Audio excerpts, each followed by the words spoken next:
Ya, akankah kasus ini bisa diungkap di tengah adanya sejumlah missing link seperti CCTV yang rusak, serta kasus penembakan ini yang baru diketahui setelah 3 hari kejadian. Untuk membahasnya, pemirsa telah bergabung Guru Besar Hukum Pidana Universitas Sudirman, Profesor Hipnu Nugroho, dan juga ada pakar psikologi forensik Reza Indragiri Amriel. Selamat petang Prof. Hipnu dan juga Mas Reza, apa kabar? Alhamdulillah sehat. Alhamdulillah. Selamat petang Mbak Gita. Oke. Prof. Hipnu, mungkin kita awali dari Prof. Hipnu terlebih dahulu ya. Kalau kita lihat kan banyak kejanggalan, ini tidak bisa dipungkiri.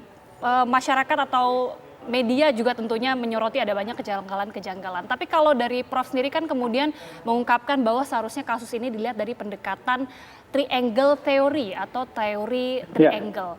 Sebenarnya bagaimana penerapan teori tersebut di dalam kasus penembakan ini, Prof?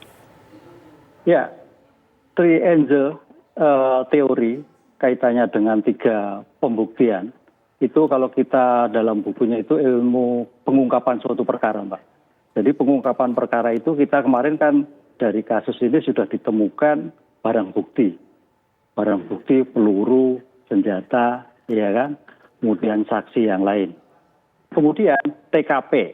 TKP-nya jelas dalam suatu rumah.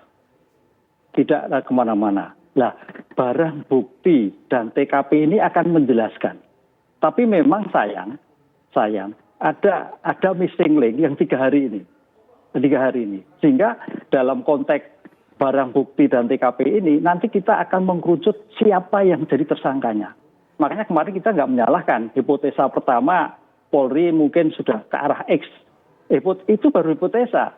Hipotesa kedua, ketiga, dan 4. Kita ingat, dalam teori triangle itu tidak semudah yang dibayangkan 3 bukti menjelaskan, enggak. Faktor-faktor yang menghilangkan, termasuk ini tadi. Jadi 3 hari yang menghilangnya ada suatu informasi kepada publik, ini ada suatu masalah. Nah, ini saya kira dalam suatu pengungkapan perkara biasa. Karena apapun yang terjadi, ya ada bahasa petik ya, oknum atau hal-hal yang memang hilang atau tidak ditemukan. Itu loh. Nah, dalam konteks di sini, maka kejelian dalam suatu pemeriksaan perkara dari triangle nanti harus konkret, harus jelas. Apalagi Kapolri sudah menyatakan dengan scientific crime investigation. Itu suatu hal yang sudah menarik sekali kalau sudah seperti itu. Nggak ada kesulitan dalam dunia kejahatan sekarang sangat mudah. Apalagi didukung dengan teori-teori triangle, kemudian ahli yang disampaikan oleh Kapolri, ada ahli balistik, ahli forensik, ahli psikalistik, kemudian mungkin ahli-ahli kaitannya dengan sidik jari dan sebagainya. Tidak ada yang sulit.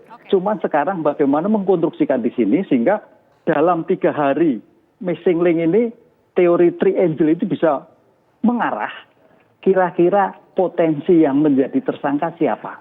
Begitu, Mbak. Dari Prof. Hipnu sendiri mengatakan bahwa sebenarnya tidak ada kesulitan untuk mengungkapkan kasus ini. Lantas kita harus bergerak atau mungkin polisi juga harus bergerak dari mana? Mungkin nanti bisa dijawab sama Prof. Hipnu dan juga oleh Mas Reza. Tapi usai jeda pemirsa, kami kembali saat lagi.